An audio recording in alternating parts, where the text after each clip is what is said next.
Assalamu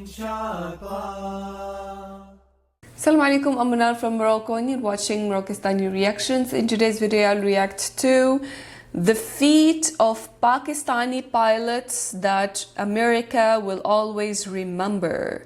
Pakistani pilots کی کون سی یہ بڑی اچیومنٹس ہے جو امریکہ ہمیشہ یاد رکھے گی، یہ جاننے کے لیے ہم یہ ویڈیو دیکھیں گے. Let's start the video. 1 2 3.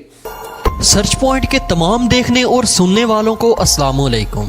دوستو، آج کی اس ویڈیو میں ہم آپ کو ایک ایسا واقعہ سنانے جا رہے ہیں جس میں پاکستان کے 2 پائلٹس نے امریکی بحریہ اور فضائیہ کا غرور خاک میں ملا دیا. ان شاہینوں نے ایسا کارنامہ سر انجام دیا جس کو تاریخ ہمیشہ یاد رکھے گی. اس کارنامے نے دنیا کو حیرت میں ڈال دیا. ناظرین گرامی، 1995 میں سپائڈر الرٹ کے نام سے پاکستان اور امریکہ کی مشترکہ مشقیں شروع تھی جس میں پاکستان کے تینوں شعبوں نے بھرپور حصہ لیا. جنگی مشقوں کے آخر میں یہ پروگرام تھا کہ فضا سے سمندر پر حملہ کیا جائے. اس میں پاک فضائیہ کو یہ ٹاسک دیا گیا کہ وہ سمندر میں موجود بحری بیڑے ابراہم لنکن کے قریب جا کر اس پر مصنوعی حملہ کرے، اور دوسری طرف امریکی بحری بیڑے پر موجود عملے کو یہ ٹاسک دیا گیا کہ اس حملے سے بچنا ہے اور اس طیارے کا سراغ لگانا ہے جو کہ بحری بیڑے کے قریب آنے والا تھا. امریکہ کا یہ پروگرام تھا کہ امریکی بحری بیڑے پاکستانی طیاروں کو چٹکی میں گھیر دیں گے اور ان پر حملہ کر دیں گے. ان مشقوں میں امریکی افسران بالکل پر امید تھے کہ پاکستانی طیارے ہمارے بحری بیڑے پر حملہ نہیں کر سکیں گے اور پہلے ہی ان کو گرا دیا جائے گا. امریکہ کو یہ تسلی تھی کہ ان کے پاس دنیا کا بہترین ریڈار سسٹم موجود ہے جو کہ اس بحری بیڑے پر نصب کیا گیا ہے، اس لیے کوئی بھی طیارہ اس بحری بیڑے کے قریب نہیں آ سکتا. اور دوسری خوبی اس ریڈار سسٹم کی تھی کہ وہ کوسوں دور کسی بھی چیز کی نقل و حرکت کو ڈیٹیکٹ کر سکتا ہے.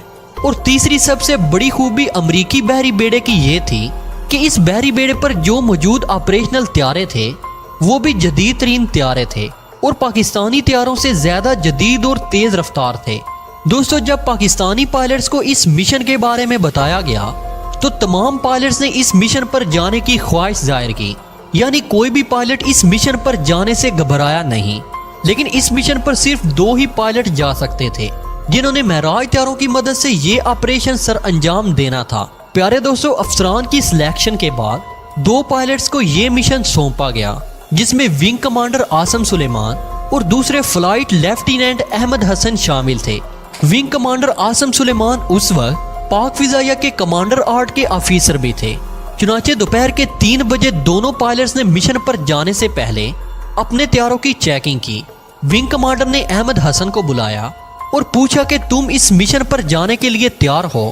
تو احمد حسن نے پرجوش لہجے میں یس سر کہا اور چہرے پر مسکراہٹ لیے کامیابی کی امید کا اظہار کیا اور کہا کہ امریکہ آج 3 مئی کا دن قیامت تک یاد رکھے گا. ونگ کمانڈر عاصم نے اس بات پر خوشی کا اظہار کیا اور احمد حسن کو تھپکی دی. پاک فضائیہ کے ان پائلٹس نے انوکھا فیصلہ کیا تھا جو کہ آج تک تاریخ میں پہلے کسی نے نہیں کیا. ونگ کمانڈر نے احمد حسن سے کہا کہ جو ہدایات ملیں گی وہ فلائٹ کے دوران ہی ملیں گی اور ان پر عمل کرنا لازم ہوگا. تھوڑی ہی دیر میں دونوں نوجوان اپنے اپنے طیاروں میں پہنچ گئے اور چند ہی لمحوں میں مشکل ترین مشن کی طرف محو پرواز ہو گئے. دوستو، اب ہوا یوں کہ ونگ کمانڈر عاصم اور احمد حسن اپنے اپنے طیاروں پر محو پرواز تھے اور دوسری طرف امریکی بحری بیڑے پر موجود امریکی افسران ریڈار پر نظریں جمائے ہوئے تھے. وہ اس انتظار میں تھے کہ جو ہی پاکستانی طیارے ریڈار پر نظر آئیں تو ہمارے F-14 طیارے انہیں فوراً گھیر لیں اور پاکستانی طیاروں کو بحری بیڑے سے کوسوں دور ہی دبوچ لیں اور اپنی کامیابی کا اعلان کر دیں. لیکن ان کو اس بات کا اندازہ نہیں تھا کہ ان کے ساتھ کیا ہونے جا رہا ہے. دونوں طیارے مشن کی طرف محو پرواز تھے کہ احمد حسن کو اس کے کمانڈر کا ایک پیغام وائرلیس پر سنائی دیا جو کہ ایک خطرناک پیغام تھا. دونوں طیارے بجلی سے بھی تیز رفتار کے ساتھ نیچے کی طرف جانا شروع ہو گئے. امریکی بحری بیڑے کو اس وقت سانپ سونگ گیا جب ان کو موقع دیے بغیر ہمارے نوجوان اپنے طیاروں کے ساتھ ان کے سروں پر منڈلانے لگے. بالکل سمندر کی سطح کے قریب سے امریکی بحری بیڑے کو ٹارگٹ کر دیا جو کہ ایک مصنوعی حملہ تھا، لیکن یہ ایک کامیاب اٹیک تھا. اس طرح پاک فوج نے فتح کا اعلان کیا